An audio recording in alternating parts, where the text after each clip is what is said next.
Welcome back to the vlog. Today is Sunday. It's about 12:30 and I'm really feeling like I need to be on my productive grind, like at least for the next couple of hours, because I just feel discombobulated. June was very much giving here today, gone tomorrow, don't know if I'm back tomorrow, girl, I'll figure it out tomorrow. And July, it is the 2nd by the way, can't be like that. Or at least it is not my desire for July to be like that. So I sat here and made myself a little bit of a to-do list of things that I just really want to get done today. Majorly, it's surrounding my house. Like my house needs a little bit of TLC. And then I have on here to budget and plan for July. Y'all, I have not been doing a great job of budgeting or planning for like the past 2 months. I feel like a lot of what I've been trying to do for the past 6 to 8 weeks is just to keep up. So a byproduct of that has definitely been there was no budgeting, planning, deep cleaning, anything of the like. So today's goal for me is to just jump back into it. I just need a little bit more of a centered month, okay? So just to give you a little sneak peek of my to-do list in case I just didn't have it up on the screen long enough for you to read it, I've got laundry, bed linens, bathroom, kitchen, dusting, vacuuming, bedroom pickup, budget and planning for July, computer work, and creative hour. And I definitely feel like the motivation for me to get through all of these things, it's gonna be creative hour, because I have this little project that I really, really wanna do today, but I've also told myself, girl, you cannot dabble in the thing until you get your chores done.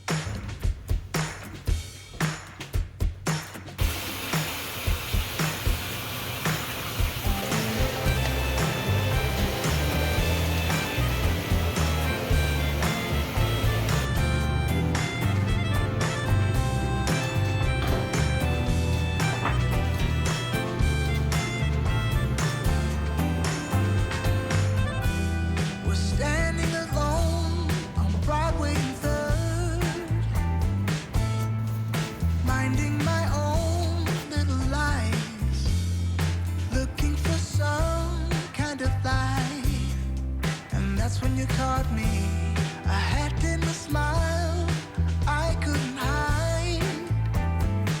Said, why are you looking so sad? Tell me it can't be that bad. There's still tomorrow. It's all we need. Where would I go? Well, I would be completely lost. With you, I'm so much better off. Where would I be? There's no one else I wanna see than you next to me. Where would I fall? Oh, you got a hold on my heart. I'm leaving, baby, I know that you've become my number one. We live in a time where love's hard to find. Kind of across what is the problem I will address later. I took apart my blow dryer. I really wanted to clean the head part of it, and it is really clean. I just used some dish soap and put it on a brush and just brushed through the bristles in both directions and rinsed it off. It has 4 screws about this tiny each, and I need to figure out how to actually get them back in here, but considering that's really not on the agenda for today and my hair is already blow dried, okay, I'm just gonna set this off to the side. And if I have time to deal with this later, I will. If not, tomorrow. I would be completely lost. With you, I'm so much better off. Where would I be? There's no one else I wanna see than you next to me. Where would I fall? You got a hold on my heart. I'm leaving, baby, I know that you've become number one. Girl, you came and you changed my ways. Just when I thought it was all too late. My number one. All that I know, you got it right. That's how we roll and keep it tight. My number one. Girl, you came and you changed my ways. Just when I thought it was all too late. My number one. All that I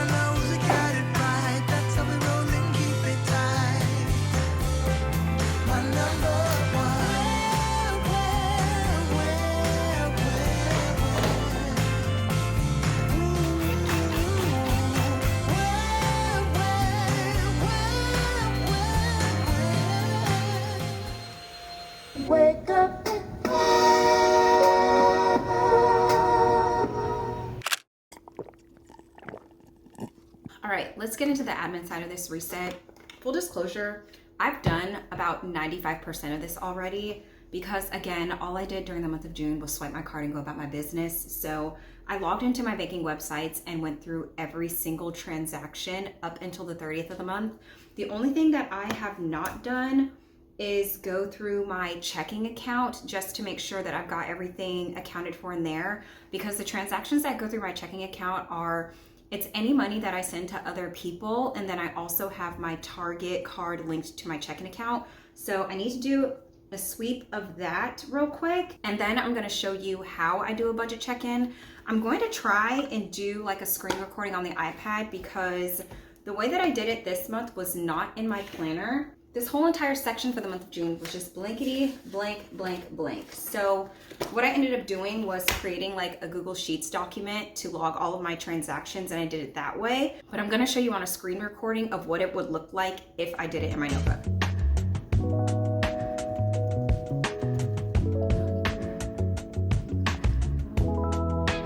So it looks like I went over in my home category, and it's 100% because I bought that projector. But look, I have zero regrets. We have enjoyed that projector so much, so it was 100% worth the purchase. Overall, in all of my categories, I am under budget. So buying that projector, it only threw me over in that category, but not over overall, if you know what I mean. So that is totally fine. Now I'm gonna switch gears and turn on the screen recording for the iPad. I think what I need to get in the habit of doing is when I do find myself in a month where I'm not really sedentary very much, like I'm just moving all the time, to go ahead and set up a worksheet in Excel, which I'll just keep this one and copy it over for the next time that I need it, because having it available and it being something that I can do while I'm out and about, because I can access Google Sheets on my phone, that would be super helpful. Because no lie, when I did this a couple of days ago, at least like the first draft, it took me a couple of hours, and that is not okay. I think I'm gonna go ahead and do the gas category because it has the least amount of transactions in it. And what I would typically do is put my header here and then how much I set for that month. So for June, my budget for gas was $150. And of course I will go back in with like a cute marker or something because I love a cute notebook.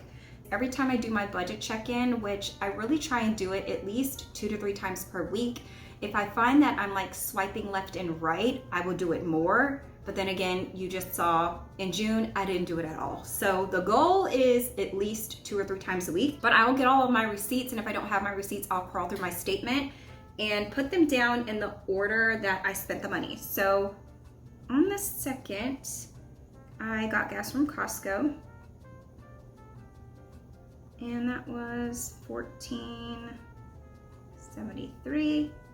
And then on the 12th, I got gas again at QT for $8.51. And then it looks like the last time I got gas was at Costco, and that was $34.45.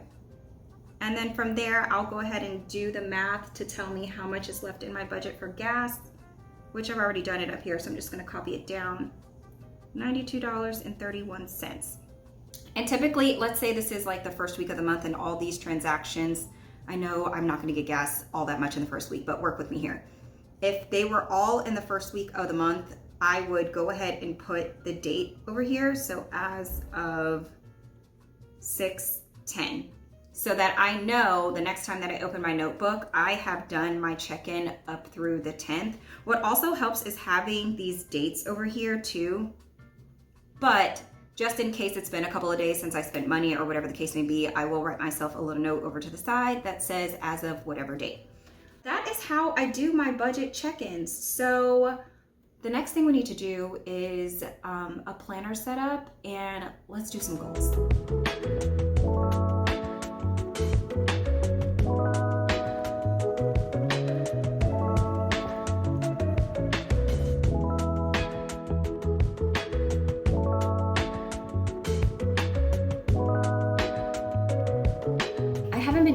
good job at setting goals for the past couple of months, but I really want to get back into it because there's like a sense of fulfillment that I get from writing down a thing to do and actually achieving the thing. So I did take a look back at the last time I bothered to set any goals, which looks like it was in the month of May.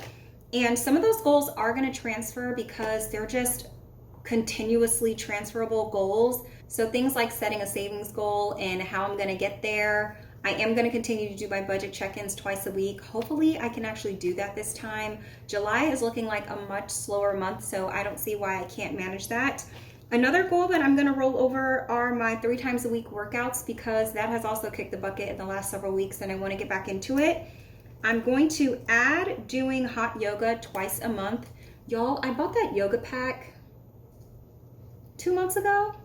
I missed a class and ain't been to a class since, so I really want to go. And then I'm going to do my creative hour every week, and then I want to finish a book. I know the last time I set this goal around books, I think it was to like start and finish a book in the month, and actually in the month of May, I did start and finish this book.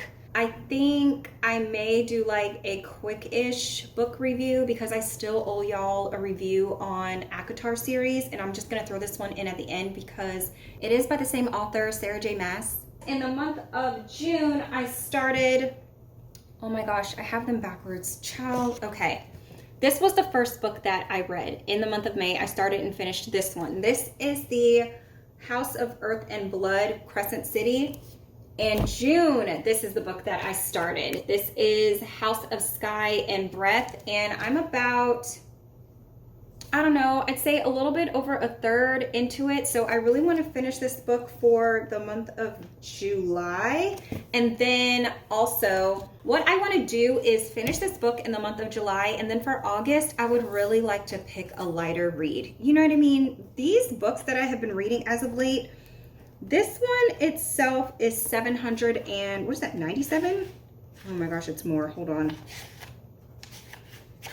This book alone is 801 pages. The one that I finished in the month of May was 797 pages. And I think we all know that that last book in the ACOTAR series was a grip of pages too. So I just want to give myself something a little bit lighter to read for the month of August. So the goal I'm going to set for July is just to get through the rest of this book. As far as creative hour is concerned, like I have been amassing this short list, well, really a long list of crafts that I want to do. And some of them I may be able to finish in an hour and some I may not be able to finish in an hour. But the thing is for me to just set aside that time to at least start. If I start, maybe it's something that I can finish throughout the rest of the week. So that is my goal as well.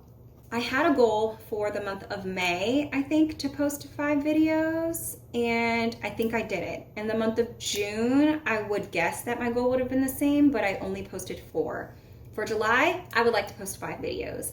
I think I have an idea of what the 5 videos are gonna be, but always taking suggestions. So if you have any suggestions of any videos that you want me to film, go ahead and leave them in the comments and I will consider them. In the month of May, I managed to earn 80 subscribers, and then in June, it looks like I got 37 subscribers. So let me think. For the month of July, I think I'm gonna set a goal for somewhere in the middle to say try and earn 50 subscribers.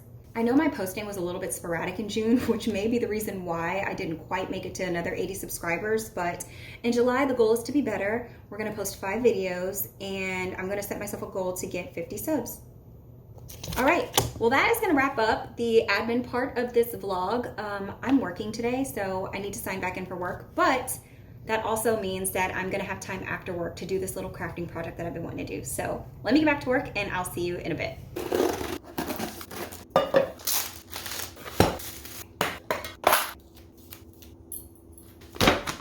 If you haven't guessed it already, we're about to make some candles. Welcome to my kitchen, which today has turned into my craft space. We are about to make some candles, and I'm so excited. I have been wanting to do this for weeks. I went down this YouTube rabbit hole about candle making, and I just need to scratch the itch. I need to just see if I like it. So I'm going to do 4 of these tins.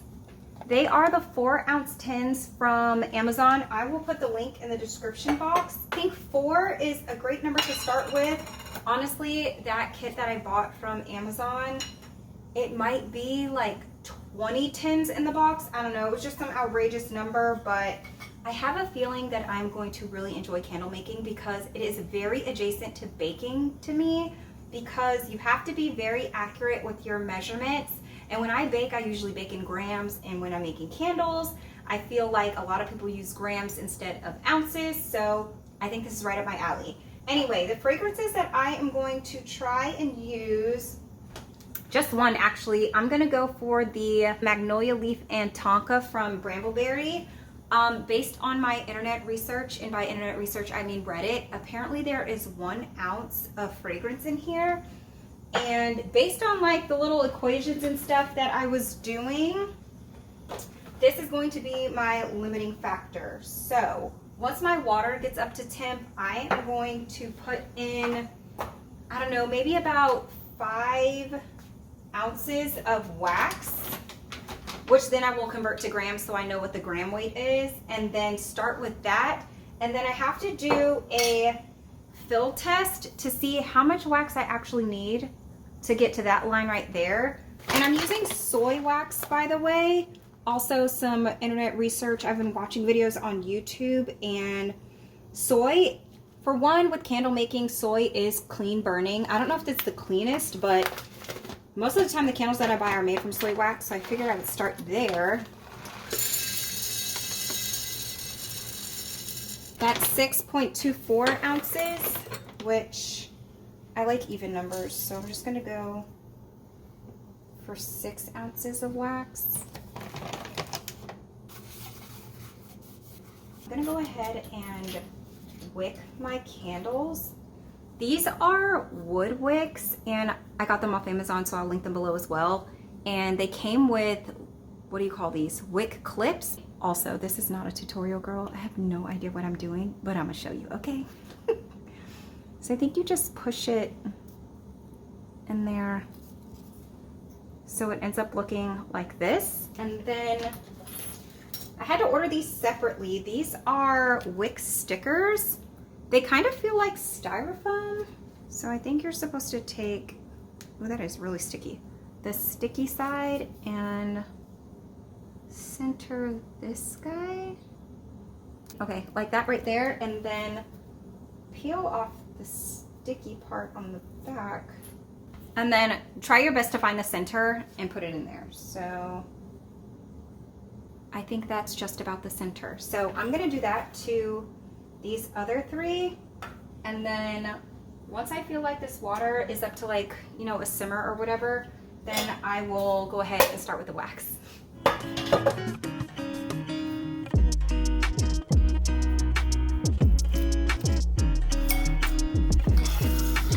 And the goal for me is to make sure that no water gets into this picture at all.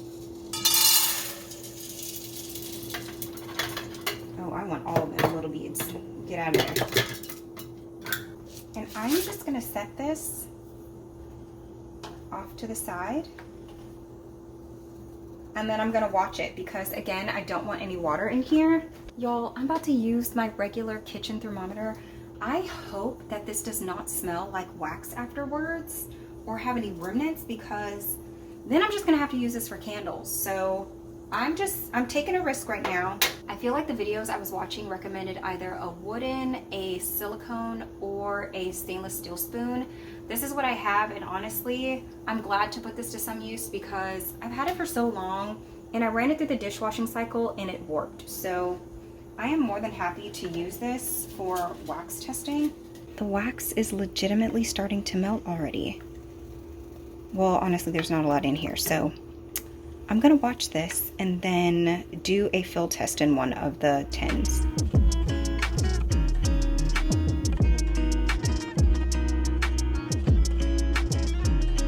Dump this back in here.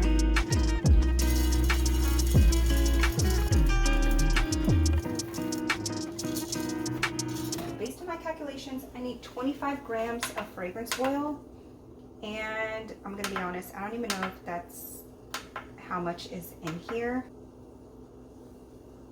17 grams. Oh my gosh. Okay, well, I need to math again. BRB. Turns out I only have enough of that sample size fragrance oil to make 2 candles. So I went and found a little funnel that I had. Oh my gosh, and I'm wasting. No way. Oh my gosh, this fragrance oil. Okay, can I? Oh no, I don't think I can save this. Well, at least I got the little bit that I need in here, and then I have just a little corner that, I don't know, I might make a room spray with this. We'll see.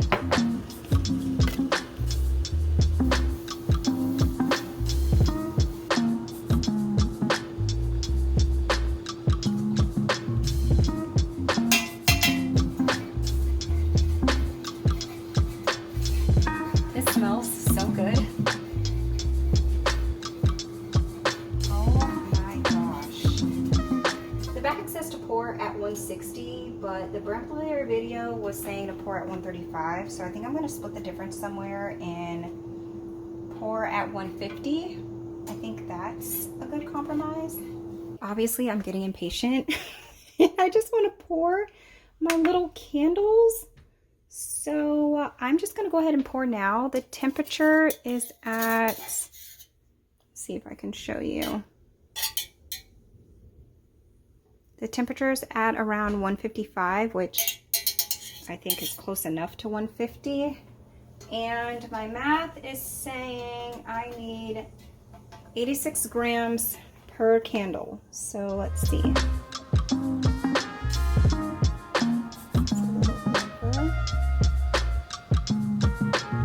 Hold on a second. What the? Okay, something in my math was incorrect because I feel like I should have only been able to make 2 of these. All right, well, then I still have wax left. What is going on? Yeah, I don't know what happened there. I 100% realized the error of my ways. So that didn't take long to figure out. What happened was I started out with 6.12 ounces of wax because I was intending on making 4 candles. The limiting factor was the fragrance oil, of which I only had 17 grams, and I needed 25 in order to make it an 8% candle strength.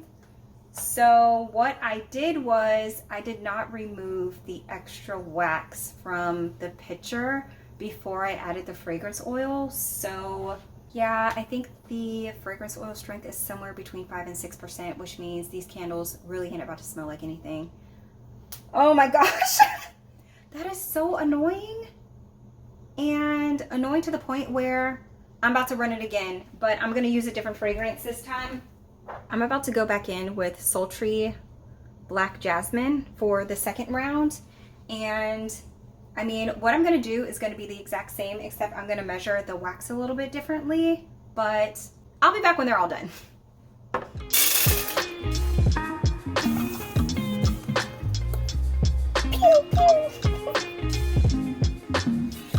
I revisited the math, and it turns out that I made 4 candles at 4% strength instead of 8. Them candles ain't about to smell like nothing. I'll be lucky if I can put them on my little wax warmer thing and get a whiff off of them sitting at my desk. Wow. It's fine. It's my first time. It's okay. These ones though, these about to be fire. Here's a look at all 6 candles that I made today. These 4 were using the Magnolia and Tonka, and they were wrong. And this one was using black, what is it? Sultry Black Jasmine. I'm trying to remember what the guidelines are for wick testing, and I think it's 24 hours, but I'm gonna tell you right now, I am not that patient. So tomorrow morning, I'm gonna light one of the first 4 that I made just to see what they smell like and what they burn like, and then I'll wait the full recommended time for the other 2 that I made. But this is where I'm gonna leave you for this month's reset. This project was really, really fun. I appreciate y'all sticking with me. We are aiming to do better in the month of July, okay? So thank you guys so very much for watching. I hope you enjoyed the vlog, and I'll catch you in the next one. I am fully aware that I wrapped this video up last night, but I just wanted to show y'all how these candles turned out. Look at the tops of these candles. Not a dent, not a sinkhole or anything anywhere. I mean, this one could probably benefit from maybe like a little bit of a blow dryer situation. I don't know if it's gonna be able to translate on camera, but this one is like the slightest bit bumpy, but like the last two I did are freaking perfect. So these are the good ones. I'm gonna take the smallest one, which didn't even make it all the way up to the fill line in here, and I'm just gonna use my little wick trimmer, and that's what the inside of the candle is looking like right now. And it's not that it doesn't smell like anything, it's just not a strong smell. So while I sit here and eat my lunch and girl, maybe take a nap because I am tired, okay? I'm just gonna sit here and burn this. Wow, I can't believe I made candles. Like, I can because I am that crafting girl when I'm in the mood, but also I made a whole candle, what? Okay, this is where I'm gonna leave the video at for real. Thanks for watching, and I'll catch you in the next one.